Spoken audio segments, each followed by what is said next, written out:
बड़ी खबर का, जहां अररिया में बड़ा उलटफेर हुआ है। अररिया लोकसभा सीट से बीजेपी फिर एक बार आगे चल रही है।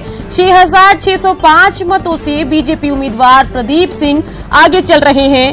राजेंद्र पाठक हमारे संवाददाता इसी खबर पर ज्यादा जानकारी के साथ फोन लाइन से जुड़ गए हैं। राजेंद्र, जो स्थिति थी अररिया की वो थोड़ी बदली है और प्रदीप सिंह बीजेपी उम्मीदवार आगे चल रहे हैं। कांटे का टक्कर यहां पर जरूर देखने को मिल रहा है। क्या कुछ अपडेट आपके पास है, बताइए।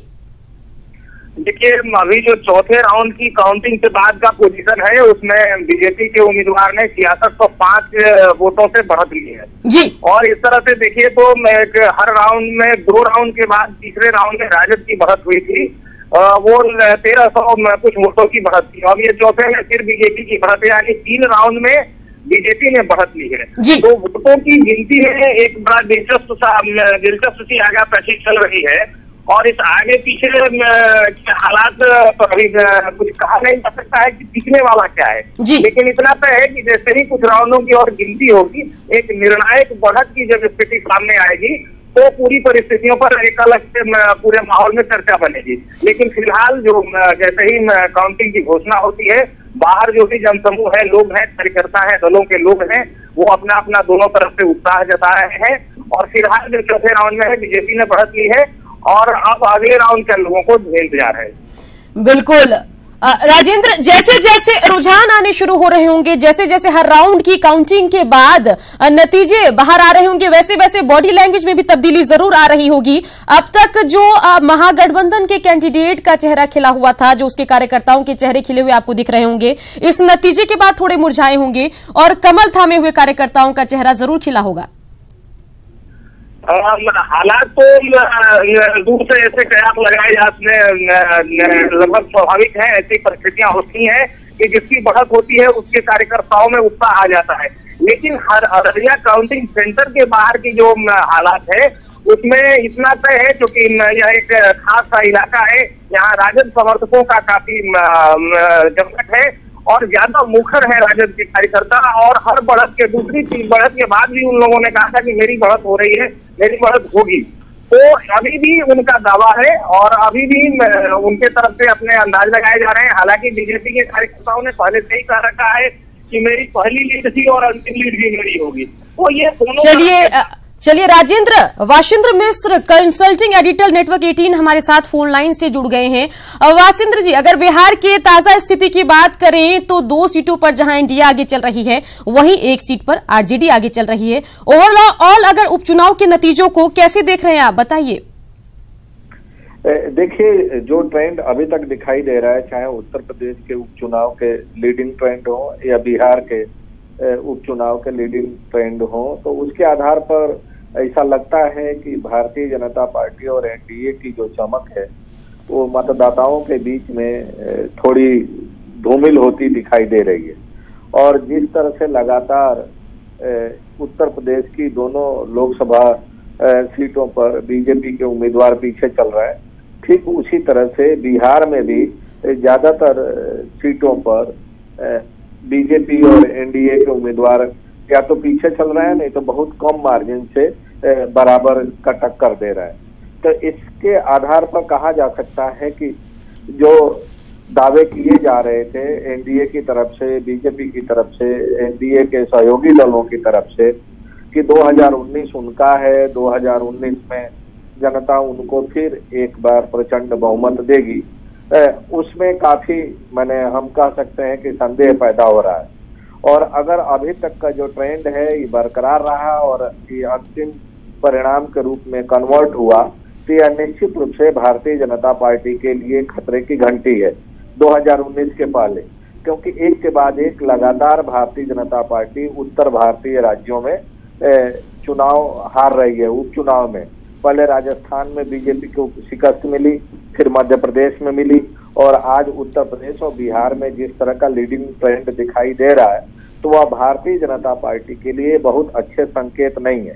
और दूसरी खास बात यह है कि उत्तर प्रदेश में जिस तरह से एक लंबे अरसे के बाद बहुजन समाज पार्टी और समाजवादी पार्टी ने राजनीतिक गठबंधन किया था और एक गठबंधन के बाद गोरखपुर और फूलपुर संसदीय क्षेत्रों में अपना उम्मीदवार उतारा था, उसके अच्छे संकेत दिखाई दे रहे हैं। और जो लीडिंग ट्रेंड है उससे लग रहा है कि उत्तर प्रदेश की जनता एक बार फिर गठबंधन की पॉलिटिक्स को पसंद करने जा रही है।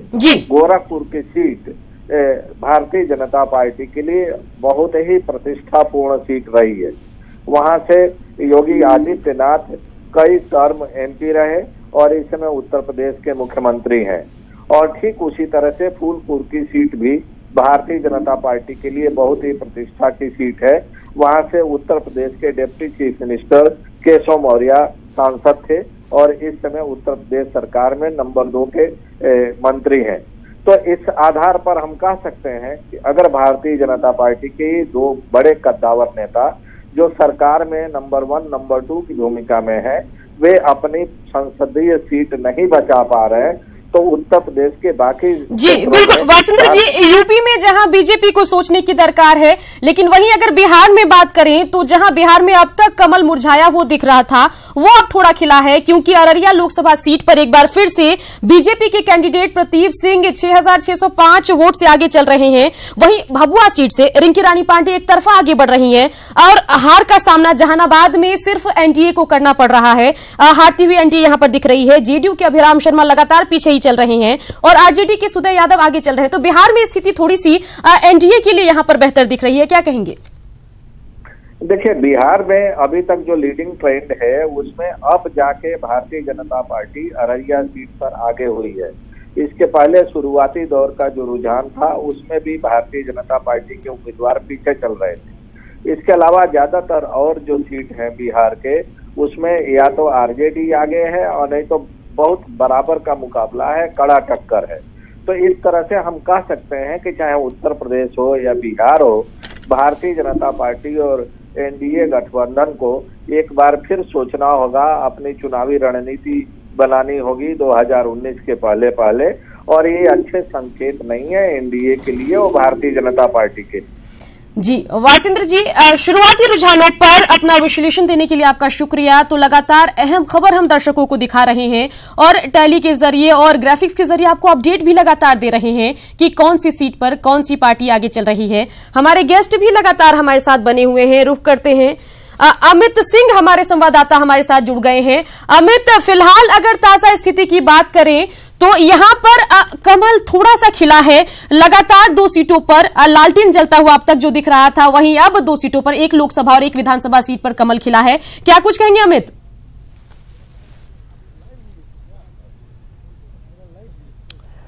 बिल्कुल सुकन्या, जिस तरीके से सहमात का खेल चल रहा है और अररिया में लगातार कभी बीजेपी आगे बढ़ती है, फिर आरजेडी उनको पिछाड़ देती है, तो कहीं ना कहीं आगे पीछे का चल रहा है खेल। हमारे साथ 2 मेहमान जुड़े हैं। आलोक मेहता कद्दावर नेता है, आरजेडी के प्रदेश महासचिव है, साथ में बीजेपी के संजय सरावगी जी जो विधायक है। पहले संजय सरावगी से बात करते हैं। कमल जो है वो खिलता दिख रहा है, लेकिन वो कभी कभी बीच में आरजेडी हावी हो जा रही है। नहीं, निश्चित रूप से अररिया लोकसभा सीट और भभुआ ये निश्चित रूप से भारतीय जनता पार्टी जीतेगी। उपचुनाव है तो थोड़ा कड़ा संघर्ष है इसके लिए, लेकिन अंततः जो है अभी भी आगे है भारतीय जनता पार्टी और अंतिम जीत भी भारतीय जनता पार्टी की ही होगी। जहानाबाद में क्यों पिछड़ रहे हैं? नहीं, वो ठीक है, वो बाद में जब सभी नेता बैठेंगे समीक्षा करेंगे तब पता चलेगा, लेकिन सही में वहाँ हम लोग अभी पिछड़े हुए हैं। आलोक मेहता जी, जहानाबाद में तो अच्छे आप स्कोर कर रहे हैं, लेकिन अररिया में सहमात का चल रहा है, आगे पीछे हो रहा है। भभुआ में पूरा पिछड़ रहे हैं आप। देखिए, भभुआ और अररिया तो हम निश्चित रूप से जीत रहे हैं और भभुआ की जहां तक बात है तो वो भी बहुत छोटा मान। अभी जो रुझान है उसमें 6000 से ज्यादा वोटों से जो है वो आगे चल रही बीजेपी के। तो किस राउंड में, मतलब अभी तो 5वां 6ठा राउंड का ही रिजल्ट दिख रहा है। आगे और भी 15 राउंड तक, 15-16 राउंड तक जाएगा। तो आप देखते जाइए, हमें पूरा विश्वास है कि हम तीनों सीट पर जीतेंगे। और जहानाबाद तो दिखला रहा है कि जहानाबाद और उत्तर प्रदेश का जो रिजल्ट है या दूसरे राज्यों का, देश में 3-3 लोकसभा में मतलब जो विपक्ष है वो आगे जा रहा है। अब आगे पीछे एक आध जगह हो रहा होगा, थोड़ा मार्जिन। अररिया बचाना आपकी प्रतिष्ठा का सवाल है, जहानाबाद अररिया आपकी प्रतिष्ठा है। अरे ये जनता की प्रतिष्ठा का सवाल है। आप देखिएगा अररिया कैसे जीतता है। अररिया जो है वो अभी हमको जो लेटेस्ट सूचना है उसके आधार पर 5000 से आगे बोल रहे हैं 5000 से आगे चल रहे हैं आरजेडी, आप कह रहे हैं आप आगे चल रहे हैं। नहीं नहीं, वो तो मतगणना बताती है कौन आगे चल रहा है, और मतगणना और चुनाव आयोग का जो रिपोर्ट है उसमें लगभग 6000 से जो है भारतीय जनता पार्टी एनडीए के उम्मीदवार प्रदीप सिंह आगे, वो आप भी बता रहे हैं। इसीलिए कोई बोल देंगे कि हम आगे चलने, उसे थोड़ी होता है। वो तो मतगणना जब गणना हो रही है आज, तो जो गणना की रिपोर्ट है वही सही होगी। गणना की रिपोर्ट तो सही होगी। आप जैसे आप चौथे राउंड का रिजल्ट बता रहे हैं, उसके बाद भी राउंड हो गया और उसका रिजल्ट भी आ गया। हो सकता है कि आपको ऑफिशियल सूचना नहीं मिली हो, कुछ देर में मिल भी जाएगी। अररिया सीट राष्ट्रीय जनता दल के खाते में जाएगा। बिहार और देश की जनता ये जो एनडीए है, एनडीए को डिसअप्रूव कर रही है। एनडीए के सारे कारनामों को इतने दिनों में देखकर जनता ने असेसमेंट कर लिया है। उसने बिहार के अंदर 2 फैसला देने का फैसला किया है जनता ने। एक तो राष्ट्रीय जनता दल और जनता दल यूनाइटेड का महागठबंधन था, उस महागठबंधन के टूट के जिम्मेदार माननीय मुख्यमंत्री नीतीश कुमार जी उनके इस एक्शन को डिसअप्रूव करती है। और दूसरा है कि भारतीय जनता पार्टी जिसको जनता ने मैंडेट नहीं दिया था उसको भी डिसअप्रूव करती है। आपकी पार्टी ने 3 राज्यों में हैट्रिक जीत दर्ज की, वहां सरकार बनाई, उसके बाद तो आपको तीनों जगहों पे जीत हासिल करनी चाहिए थी। जहानाबाद में इतना पिछड़ क्यों? नहीं, मुझे तो आश्चर्य लग रहा है जो राजद के नेता बोल रहे हैं कि एनडीए को डिसअप्रूव की। 22 राज्यों में भारतीय जनता पार्टी और एनडीए की सरकार है। नॉर्थ ईस्ट में अभी चुनाव हुआ, 3 में। चलिए अमित, दोनों ही पार्टी अपनी जीत के दावे कर रही है और दोनों ही अपने आंकड़ों को प्रस्तुत कर रही है। जो भी आंकड़े उनके फेवर में आ रहे हैं उसी को दिखा रही है। रुक करते अपने गेस्ट का, जहां से हमारे आरजेडी प्रवक्ता मृत्युंजय तिवारी भी हमारे साथ जुड़ गए हैं। मृत्युंजय तिवारी जी, फिलहाल जो ताजा स्थिति है वो अच्छी खबर नहीं है आरजेडी के लिए। सिर्फ एक ही जगह लालटेन जल रहा है और 2 जगह बुझता हुआ दिख रहा है, कमल खिल रहा है। क्या कहेंगे? नहीं, देखिए ये अभी कहना जल्दबाजी होगा जी। अररिया में आगे पीछे हो रहा है, लेकिन हम लोग को पूरा विश्वास है, हम आश्वस्त हैं कि हमारी जीत वहां पक्की होगी और कुछ घंटों में ये बात का पता चल जाएगा कि वहां क्या रहता है। अच्छा, मृत्युंजय जी से एक सवाल है विभा। मृत्युंजय जी, ये बताइए, जीतन राम मांझी जब आपके खेमे में आए राष्ट्रीय जनता दल के और उन्होंने जमकर प्रचार भी किया वहां अररिया में, क्या आपको लगता है कि दलित वोट मुस्लिम और यादव के साथ दलित वोट ट्रांसफर नहीं करा पाए वो अररिया में? क्या लगता है आपको? देखिए, जब आलोक जी अंतिम रिजल्ट आएंगे इसके बाद विश्लेषण सारे चीजों पर होगा। अभी तो हम इस बात से आश्वस्त हैं कि भारतीय जनता पार्टी के सारे स्तर पर उन्होंने जो खेल खेला, चाहे आपने देखा वोटों के ध्रुवीकरण के लिए किस तरह के बयान दिए गए, सारे लोग वहां जी। मृत्युंजय तिवारी जी, लेकिन दोनों जगह जहां भी आपका मुकाबला बीजेपी से है वहां आप पीछे चल रहे हैं। एक जगह जहां आपके कंपटीशन में जेडीयू है वहां पर ही आप आगे चल रहे हैं। नहीं, देखिए हम तो कह रहे हैं वहां पर जेडीयू में जहानाबाद का सीट तो कंफर्म है, हम जीत गए, बहुत बड़ा मार्जिन से हम आगे जा रहे हैं। यहाँ पर भी, जहानाबाद में भी और अररिया में भी। जी, अररिया की आप बात कर रहे हैं। अररिया में 41% वोटर जो है वो मुस्लिम है। इसके अलावा यादवों की भी संख्या अच्छी है। वहां पर दलित वोटर भी कहा जा रहा था कि मांझी के आने के बाद आपके फेवर में शिफ्ट होंगे, लेकिन वहां की भी कांटे की ही टक्कर आप भी मान रहे हैं और ताजा स्थिति में बीजेपी आगे है। देखिए, इसके सारे हमने पहले ही कहा, भारतीय जनता पार्टी ने कोई कोर कसर नहीं छोड़ा। आपने देखा किस तरह से वहां पर चाहे धनबल का हो, चाहे वोटों के ध्रुवीकरण का, प्रचार दोनों तरफ से हुए हैं। मृत्युंजय जी, दोनों तरफ से प्रचार हुए हैं। नहीं, देखिए आपको मैं बता दूं कि ये जनादेश का अपमान के बाद जो यहाँ सरकार बनी, नीतीश कुमार जी बीजेपी के साथ गए, इसके बाद ये पहला चुनाव था। और जिस तरह से इन लोगों ने हमारे नेता तेजस्वी प्रसाद यादव जी पर सवाल खड़े करके नीतीश कुमार जी ने हम लोगों का साथ छोड़ा, लेकिन इस पर जनता ने क्या दिया जवाब? बिल्कुल, सहानुभूति इकट्ठा करने की कोशिश लगातार आरजेडी की तरफ से की जा रही है, लेकिन फिलहाल ग्राफिक्स आपके फेवर में ही नहीं है। लगातार नतीजे हम आपको बता रहे हैं, वो आपके पक्ष में नहीं है। हमारे फेवर में है। जहानाबाद हम जीत गए और जीतने जा रहे हैं, और अररिया भी हम जीतेंगे। जहानाबाद तो आरजेडी का गढ़ रहा ही है। मुकाबला तगड़ा अररिया में उम्मीद की जा रही थी और भभुआ तो बीजेपी जीतती हुई दिख रही है।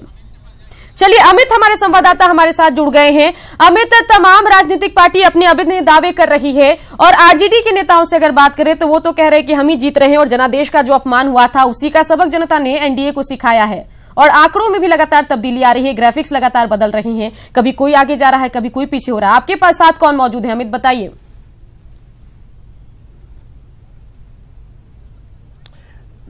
बिल्कुल शुक्रिया, मेरे साथ लगातार आलोक मेहता जी हैं। हम इन्हीं से जानते हैं कि आखिर जिस तरीके से आंकड़े आ रहे हैं, जो रुझान आ रहे हैं सामने, कहीं पर बेचैनी होती होगी, कहीं उत्साह होता होगा, लेकिन लगता नहीं है कि आप अररिया को लेकर काफी आप लोग परेशान होंगे कि अररिया में जो है आपके प्रतिष्ठा दांव पे लगी हुई है। देखिए, अररिया एक महत्वपूर्ण सीट जरूर है और हमें पूरा विश्वास है कि अररिया जीतेंगे। किसी अलग अलग राउंड की रिपोर्ट अलग अलग नेताओं के पास पहुंच रही है, तो किसी राउंड में आरजेडी आगे था, किसी राउंड में बीजेपी आगे था, तो अभी कुछ नहीं कह सकते कि अभी की क्या स्थिति है, क्योंकि अलग अलग लोगों के पास अलग अलग रिपोर्ट है। लेकिन हमें पूरा विश्वास है कि अररिया चुनाव हम लोग जीतेंगे और जहानाबाद की तरह जहां भी बीजेपी आपके सामने सीधे खड़ी है उम्मीदवार, वहां पे आप संघर्ष कर रहे हैं। ऐसा कि जेडीयू के सामने आप मजबूत जरूर दिखाई दे रहे हैं जहानाबाद में, लेकिन दोनों जगह है, भभुआ में हो, अररिया में हो, वहां आप मजबूत नहीं दिखाई दे रहे हैं। नहीं, ऐसा नहीं है। देखिए, मार्जिन बहुत चीजों पर डिपेंड कर रहा है और हमारे हमारे दलों के बीच बहुत आपसी एक, तो जैसे माले वहाँ खड़ा हुआ, लेकिन फिर भी माले के सारे साथी हम लोग को वोट दिए जहानाबाद में। इस तरह की स्थिति हर जगह नहीं बन पा रही। कैसे आप तो भभुआ में कह रहे थे कि बसपा ने आपको वहाँ सपोर्ट किया, फिर वहाँ पे ऐसी हालत क्यों है? नहीं, बसपा ने सपोर्ट किया और कोई आरजेडी का डिसीजन नहीं था, वो कांग्रेस का डिसीजन था और उनके उस निर्णय के साथ हम लोग खड़े थे। तो हम समझते हैं कि वहाँ पर जो सिंपैथी का कुछ असर ज्यादा होगा। अभी भी कुछ नहीं कहा जा सकता। इस असेंबली इलेक्शन में, चाहे पार्लियामेंट इलेक्शन में 5000, 3000, 2000 कोई मायने नहीं रखता जब तक। जी अमित, यहाँ पर भभुआ में तो सिंपैथी के असर को मान रहे हैं, लेकिन अररिया में सिंपैथी का कुछ खास असर नहीं दिख रहा है, क्योंकि मुकाबला एक तरफा नहीं है। बिहार में सरकार चल रही है और सामूहिक जवाबदेही भी है। डबल इंजन की सरकार हो गई है और बिहार में जो विकास अवरुद्ध था पिछले 2 सालों से, उस विकास में तेजी आई है, कार्य में तेजी आई है, काम करने का ढंग बदल गया और जो हम लोग का अलायंस था, नेचुरल अलायंस था, वो फिर से वह नेचुरल अलायंस आ गया। बीच में 2 साल अननेचुरल अलायंस था, जनता उसको पसंद नहीं कर रही थी। इसीलिए आप अररिया सीधा देखिए, जब लोकसभा का चुनाव हुआ था तो वहाँ राजद के प्रत्याशी 2 लाख से जीते थे और उनकी मृत्यु हो गई। थोड़ा बहुत तो सॉफ्ट कॉर्नर रहता है जिनकी मृत्यु हो जाती है। लेकिन संजय जी, आप 2 जगहों पे बहुत मजबूती से अगर कर रहे हैं, लेकिन जहानाबाद में आप ऐसा लगता है कि जेडीयू के लिए ज्यादा आप आगे एग्रेसिव होकर नहीं आपने काम हम लोग सामूहिक नेतृत्व में चुनाव लड़ते हैं। सभी कार्यकर्ता एनडीए के लिए लड़ रहे थे। जो भाजपा की, जो जदयू के लोग जहां थे वहां भाजपा को मदद कर रहे थे और जहां जदयू लड़ रही थी वहां भाजपा के कार्यकर्ता लगे हुए थे। चलिए अमित, बड़ी खबर यहां पर आ रही है, दर्शकों को बता दें, बड़ी खबर भभुआ विधानसभा सीट से आ रही है, जहां बीजेपी प्रत्याशी रिंकी रानी पांडे लगातार आगे चल रही हैं। ज्यादा जानकारी दे रहे हैं हमारे संवाददाता अजीत कुमार।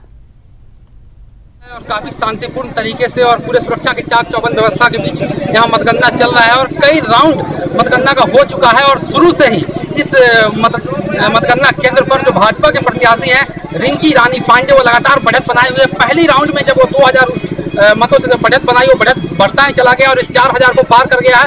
इस प्रकार कह सकते हैं कि लगातार जो है रिंकी रानी बढ़त बना रही हैं और भभुआ का जो उपचुनाव है वो कहीं न कहीं सहानुभूति का लहर यहाँ दिखा है। इमोशनल कार्ड यहाँ पर जो खेला गया था, वो इमोशनल कार्ड यहाँ पर लगभग सक्सेस होता दिख रहा है और भभुआ का जो उपचुनाव है उसमें भाजपा की जो बढ़त बढ़ती जा रही है और बढ़त देखी जा रही है। शुरू से हर राउंड में जिस तरह से मत प्रतिशत बढ़ता गया, इससे लगता है कि फाइनली भाजपा यहाँ पर मजबूत होकर उभरेगी।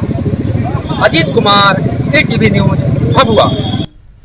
अररिया से आरजेडी प्रत्याशी सरफराज आलम ने कहा कि उन्हें जीत की पूरी उम्मीद है, जनता उन्हें लोकसभा जरूर भेजेगी। हमारे पर विश्वास करता, मैं जनता पर विश्वास करता हूँ। मुझे पूरी उम्मीद है जनता मुझे लोकसभा भेजेगा। जनता हमारे पर विश्वास करता, मैं जनता पर विश्वास करता हूँ। मुझे पूरी उम्मीद है जनता मुझे लोकसभा भेजेगा। हम अध्यक्ष जीतन राम मांझी का कहना है कि एनडीए अगर उनकी बात मानती तो आज परिणाम कुछ और होता। मांझी से बात की हमारे सहयोगी निरंजन ने। राष्ट्रीय अध्यक्ष और पूर्व मुख्यमंत्री जीतन राम मांझी जी, इनसे बात करते हैं 3 जो चुनाव अभी परिणाम चल रहे हैं, रिजल्ट आ रहे हैं, उसको लेकर के। सर, सबसे पहले टीवी में आपका स्वागत है। जिस तरह से जहानाबाद 15,000 वोट से लीड कर रही आरजेडी, अररिया में अभी कुछ मतों से पीछे चल रहा है और भभुआ में भी क्लियर लगभग है, अब क्या कहेंगे तीनों सीटों को लेकर के? देखिए, हमारा कंसर्न विशेष रूप में जहानाबाद से था, क्योंकि जहानाबाद हम चुनाव लड़ना चाहते थे, हिंदुस्तानी अवाम मोर्चा सेकुलर के लोग, इसलिए कि जहानाबाद और गया के लिए मुख्यमंत्री होते हुए हम काफ़ी फेवरेबल एक्शन लेकर के यहाँ का विकास हम चाहते थे और विकास किया भी। तो इस बहाने हम चाहते थे कि वहाँ पर अपना कैंडिडेट दें और हम निश्चित रूप में काफ़ी मत से हम आगे होते। लेकिन क्या क्या बीच में ड्रामा करके आपस में फिर हो गया कि नहीं नीतीश कुमार लड़ेंगे, और नीतीश कुमार उपचुनाव में 2-2, 3-3 सभाएं वहाँ की, और ये हार अगर है उनका, और हम समझते हैं कि 10वां राउंड 11वां राउंड में हम 15,000 से आगे हैं, तो इसका मतलब ही है कि वहाँ आरजेडी के जो सुदय सिंह हैं, सुदय यादव जी हैं, वो जीतने के कगार पर हैं, और उनकी जीत हम समझते हैं कि नीतीश कुमार जी की हार है। और उनको एक सबक लेना चाहिए कि जिस प्रकार से शेड्यूल कास्ट के लोगों को शराबबंदी के नाम पर लाखों को जेल में बंद करके रखे हैं, बालू के बंदी के नाम पर हजारों हजार कामगार हमारे लोग थे, उनको पलायन करवाने में बाध्य किए हैं, और बड़े लोग तस्कर लोगों का पौबारा हो रहा है। जहानाबाद तो हम जीत ही रहे हैं, अररिया में भी हम जीतेंगे। रह गई भभुआ की बात, तो भभुआ में अगर हम हारेंगे तो इसके कारण होगा ईवीएम मशीन। कैमरामैन गौरव गिरी के साथ निरंजन सिंह, ईटीवी न्यूज, दिल्ली। तो ईटीवी पर महा कवरेज आपको दिखा रहे हैं, जहां जनादेश 2018 की हर अपडेट सबसे पहले ईटीवी के जरिए हम आप तक पहुंचा रहे हैं। ताजा स्थिति की बात की जाए तो यहां पर भभुआ का ग्राफिक्स आपको दिखा रहे हैं, जहां बीजेपी की रिंकी रानी पांडे आगे चल रही है, 3,755 वोट से आगे चल रही हैं। बता दें कि इनको 30,755 वोट मिले हैं। वहीं कांग्रेस के प्रत्याशी शंभू पटेल को 20,000 के आसपास 24,232 वोट मिले हैं। 11 राउंड की काउंटिंग खत्म हुई है, उसके बाद ये ताजा अपडेट आपको दे रहे हैं। भभुआ से ये अपडेट है, जहां बीजेपी की रिंकी रानी पांडे को 30,755 वोट मिले हैं। वहीं कांग्रेस के शंभू पटेल को 24,232 वोट मिले हैं। 5 से 6,000 के आसपास वोट से रिंकी रानी पांडे आगे चल रही हैं। हर राउंड की काउंटिंग खत्म हो रही है, लेकिन एक बढ़त मेंटेन करके रिंकी रानी पांडे आगे बढ़ रही हैं। वहीं अहम खबर भभुआ से आपको बता रहे हैं, जहां 11 राउंड की काउंटिंग खत्म हो गई है और सिर्फ 5 से 6,000 वोटों से रिंकी रानी पांडे आगे चल रही हैं। बता दें कि तकरीबन 6,000 वोट से आगे चल रही। वहीं अररिया की बात की जाए तो बीजेपी के प्रत्याशी यहां पर प्रदीप सिंह को 1,03,81 वोट मिले हैं। वहीं आरजेडी के प्रत्याशी सरफराज आलम को 93,776 वोट मिले हैं। तो 6-7 हजार से अधिक वोट से प्रदीप सिंह भी यहां पर आगे चल रहे हैं।